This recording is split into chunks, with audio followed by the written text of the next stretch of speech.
Hola, ¿qué tal? Mi nombre es Cecilia Moura Hernández y conformo parte de lo que es el grupo número 3. Daremos introducción a nuestro tema que se trata acerca del esqueleto axial.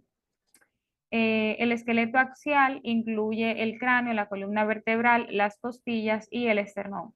En general, el sistema esquelético se desarrolla a partir del mesodermo paraxial y el de la placa lateral, así como el de la cresta neural. El mesodermo paraxial constituye una serie segmentada de bloques tisulares a cada lado del tubo neuronal, conocidos como somitómeras en la región de la cabeza y somitas en la región occipital y caudal. Hablando un poco de cráneo, podemos hablar, bueno, antes de empezar a hablar de cráneo, me gustaría hablar de lo que es la osificación. Eh, la capacidad para formar el hueso del mesénquima no se limita a las células del esclerotoma, sino que también se identifica en la capa parietal del mesodermo, de la placa lateral y de la pared corporal, de la placa lateral de la pared corporal, disculpe. Entonces, esta capa del mesodermo integra los huesos de la pelvis y de la cintura escapular, las extremidades y el esternón.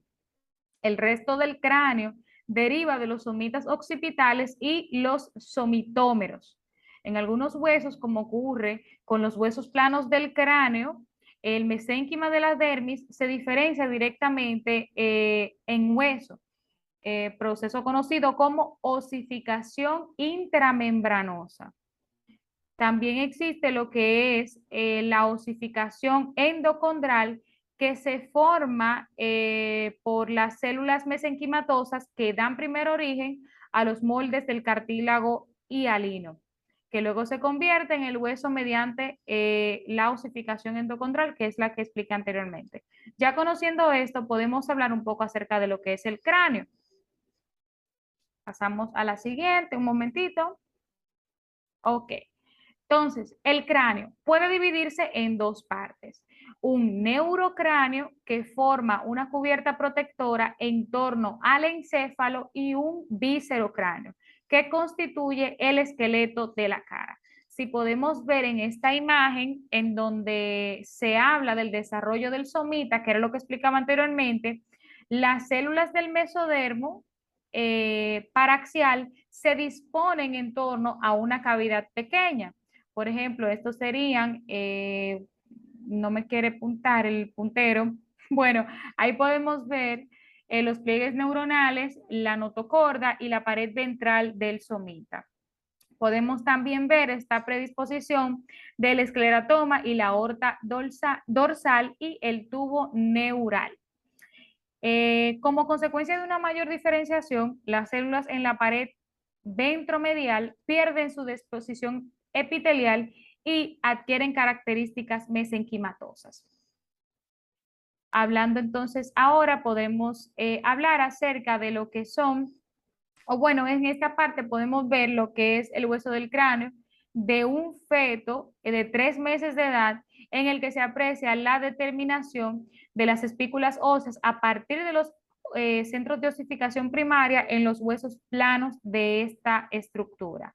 Podemos ver el hueso frontal, que está aquí, el hueso nasal, el maxilar, el mandular, la mandíbula, perdón, maxilar y mandíbula, las espículas óseas, el hueso parietal, occipital y la predisposición de las vértebras cervicales. Ya conociendo esta parte, podemos hablar de cómo se da el proceso de osificación o formación del hueso endocondral. Podemos ver que en la parte A o en la figura A, perdón, se ve el mesénquima en la figura A, la formación del cartílago a partir del mesénquima en la figura B, luego los condrocitos en proliferación en la figura C y bueno, aquí se disponen el hueso como tal, valga la redundancia, el centro de osificación secundario y la placa de crecimiento. En la figura A, las células del mesénquima comienzan a condensarse y a diferenciarse de los condrocitos. Ya en la figura B, los condrocitos forman un molde cartilaginoso para formar el lugar donde se formaría, valga la redundancia, el hueso o el futuro hueso. En la figura C y D podemos ver que los vasos sanguíneos invaden el centro del molde cartilaginoso, llevando consigo los osteoblastos. Los osteoblastos no son más que esas células que están predispuestas de color negro, están tintadas de color negro para poder diferenciarlas. Y está limitada por las células condrocíticas en proliferación a los extremos, o sea, las epífisis. Y en la región media, que serían las diáfisis. Entonces, en esta imagen podemos ver, bueno, vamos a ver si podemos ver, ok, está bien, está perfecta. Podemos ver, por ejemplo, en esta imagen, una vista superior, en la parte superior de un cráneo de un recién nacido. En la parte A sería la vista superior y el lado derecho, por supuesto, sería una vista lateral. Podemos ver que en el cráneo existen unas suturas, hablando, por supuesto, del cráneo del neonato. Al nacer, los huesos planos del cráneo están separados uno de otro por bandas angostas de tejido conectivo llamadas suturas. En los sitios en el que se reúnen más de dos huesos o más, sí, bueno, más de dos huesos, las suturas son amplias y se denominan fontanelas. Existen dos tipos de fontanelas, una fontanela anterior y una fontanela posterior. Las fontanelas son las llamadas molleras en nuestro país, pero obviamente ya usted en esta área pues tiene su nombre, fontanela anterior, fontanela posterior. Entonces, en la fontanela anterior se ubica en el sitio que se encuentran los dos huesos parietales y los dos frontales. Entonces, varias suturas y fontanelas siguen siendo membranosas durante un periodo considerable tras el nacimiento, lo que permite a los huesos de la bóveda seguir creciendo para dar cabida al crecimiento postnatal del encéfalo. Entonces, ya conociendo esta parte, ahora sí podemos hablar de la vista superior. Entonces, la fontanela posterior se cierra alrededor de 3 meses después del nacimiento. La fontanela anterior se cierra aproximadamente a la mitad del segundo año. Muchas de las suturas desaparecen en la vida adulta. Eso es importante destacar. Podemos notar que aquí estará una fontanela, una sutura, perdón, frontal o metótica, una sutura coronal, una eminencia frontal, una fontanela anterior, que esta es la que estamos hablando el día de hoy, ¿verdad? Y una sutura lamboidea, la eminencia parietal y una sutura sagital, el hueso sagital propiamente dicho y la fontanela posterior. Entonces, ya hablando de una vista dorsal, podemos decir que eh, eh, del, bueno, una vista dorsal del condrocráneo o base del cráneo en el adulto, en el que se muestran los huesos formados mediante la osificación endocondral, que no será lo mismo que un niño o que en vamos a decir, sí, niño de 1 año, 2 años o meses, ¿verdad? Los huesos que forman la región rostral hasta la mitad rostral de la silla turca derivan de la cresta neural y constituyen el condrocráneo precordal, delante de la notocorda, que es lo que vimos anteriormente, y lo que está pintado de azul. Los que constituyen la región posterior a este límite derivan del mesodermo paraxial o condrocráneo cordal, que será lo pintado de rojo. Ya conociendo esto, podemos hablar del viscerocráneo brevemente. El viscerocráneo, que corresponde a los huesos de la cara, deriva ante todo de los primeros dos arcos faríngeos.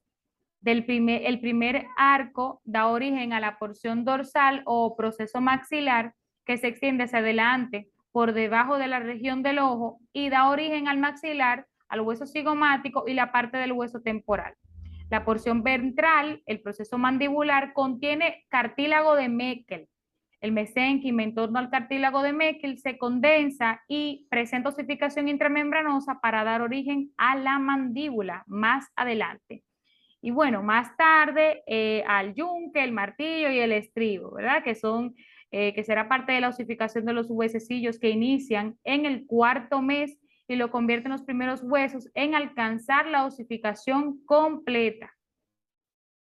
Ya brevemente podríamos hablar, perdón, en esta vista, antes de pasar al siguiente tema, de una vista lateral. En la vista lateral, por ejemplo, y la región del cuello de un feto de mayor edad, en el que se aprecian los derivados de los cartílagos, de los arcos que participan en la formación de los huesos de la cara. Podemos ver el proceso cigomático, que en su vez solamente sería una parte cartilaginosa, no está osificado del todo. Podemos ver como las suturas también no se ven propiamente dicha unidas y sus demás estructuras. Al inicio la cara es pequeña en comparación con el neurocráneo y este aspecto deriva de una ausencia virtual de aire en los senos paranasales y en el tamaño pequeño de los huesos, en particular a la mandíbula maxilar. Muchas gracias. Mi compañera que continúa. Mi nombre es Daniela Encarnación y le estaré hablando sobre lo que son las anomalías craniofaciales.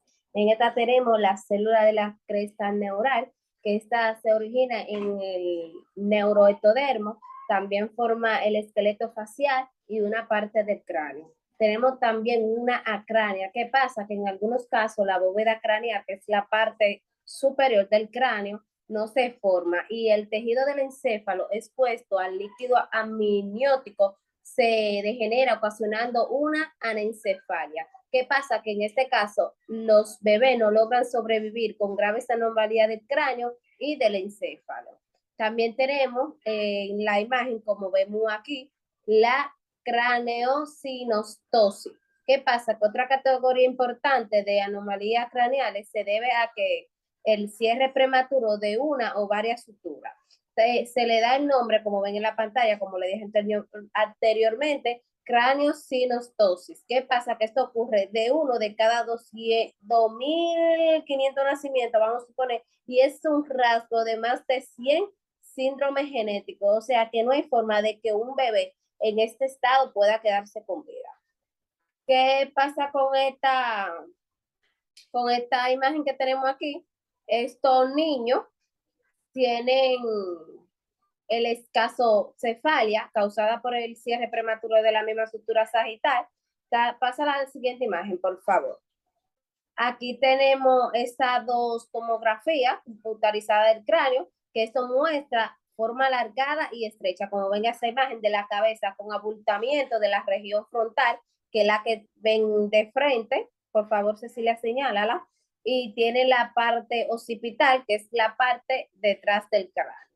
También vemos en las imágenes de abajo, la A, la B y la C, qué pasa con esta craneosinostosis que afecta a las suturas coronales. Vamos a suponer el bebé que está en la A, este niño que con braquiocefalia causada por el cierre prematuro de la misma sutura coronales, se dice que tiene la misma forma alargada del cráneo con las regiones frontal y occipital aplanada. Eso está más que claro. También en la vez un niño con plagiocefalia debido al cierre prematuro de la sutura coronal en el lado del cráneo. La última es una tomografía computarizada del mismo cráneo que muestra la plagiocefalia debido al cierre prematuro de la misma sutura coronal de un lado. A veces se forma de un lado, puede también tener dos lados de mismo cráneo, puede ser frontal como occipital. La siguiente imagen, por favor, Reina. En la A, aquí vemos una niña de 9 años con acondroplasia, que esta muestra que su cabeza está extremadamente grande, con extremidades cortas, dedos también cortos y abdomen abultado. Aquí vemos una vista lateral de su cabeza que muestra de una frente próximamente y también tiene hipoplasia de medio facial, o sea, tiene como una distorsión el lado medio de su facial. Aquí vemos este pequeño bebé, el último ahí, que dice que este niño con disustosis de cleidio craneal que te generaliza la parte de su esqueleto, como ven en su pequeño tórax. También tiene una característica de la anomalía, que es el cierre tardío de las fontanelas y es menor de mineralización de las suturas craneales. La siguiente imagen, por favor, Reina. Esto es un paciente con cráneo en forma de trébol, o sea que se caracteriza de tipo 2 de enanismo tanatofórico. También la forma de su cráneo se debe al crecimiento anormal de la base del cráneo causada por una mutación de FGFR3, acompañado de lo que dije anteriormente de craniosinostosis. Por lo regular interviene sutura sagital, coronal y lamboide. Esta tiene 3 tipos de sutura que no se le da al pequeño bebé que muestra la figura. ¿Sigue? Listo, hasta aquí mi parte.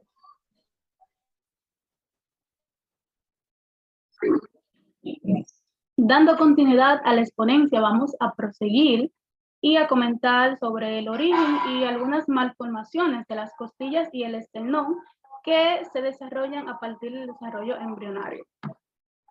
Las costillas, ¿cómo se forman? Esta es una pregunta bastante interesante.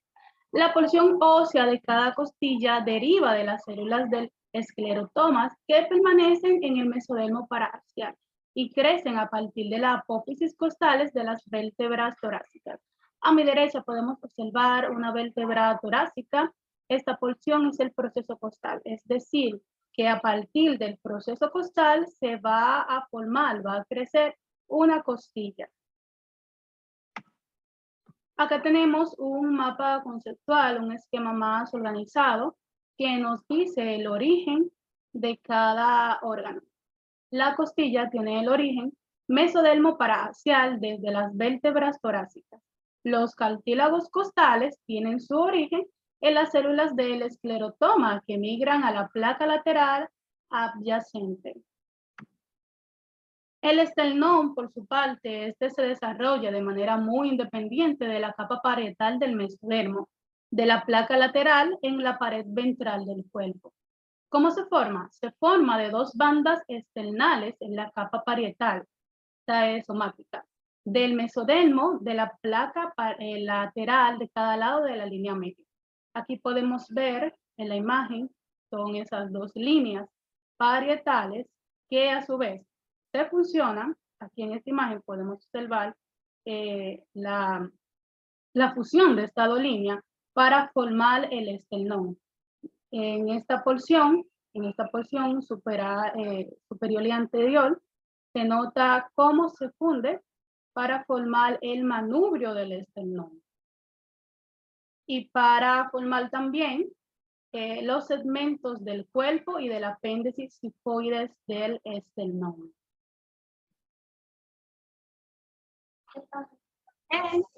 En la correlación clínica podemos observar 3 patologías, 3 malformaciones congénitas que se desarrollan durante la formación del esternón.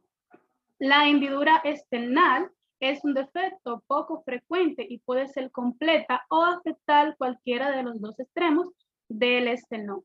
Esta se caracteriza por tener una hendidura esternal, o sea, es convexa la forma de la hendidura y predomina en pacientes con síndrome de Down. El pectus excavatum, esta se caracteriza por la depresión esternal, mientras que el pectus carianum, esta se caracteriza por tener una porción muy saliente del esternón. Estos dos defectos pueden derivar de las anomalías del cierre de la pared ventral del cuerpo o de la formación de los cartílagos costales.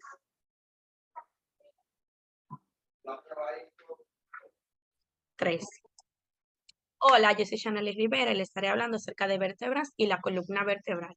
Como podemos ver aquí, tenemos una imagen acerca de lo que es la vértebra y la columna, donde están sus divisiones. Bien. Las vértebras se forman a partir de las porciones del esclerotoma de los somitas, que derivan del mesodermo paracial. Una vértebra típica está constituida por un arco, un foramen o agujero, que a través de esta pasa la médula espinal, un cuerpo vertebral, apófisis transversas y por lo general una apófisis espinosa, como podemos ver aquí en la imagen, el foramen donde pasa la médula espinal, el cuerpo de la vértebra, la apófisis transversa y la apófisis espinal. Bien.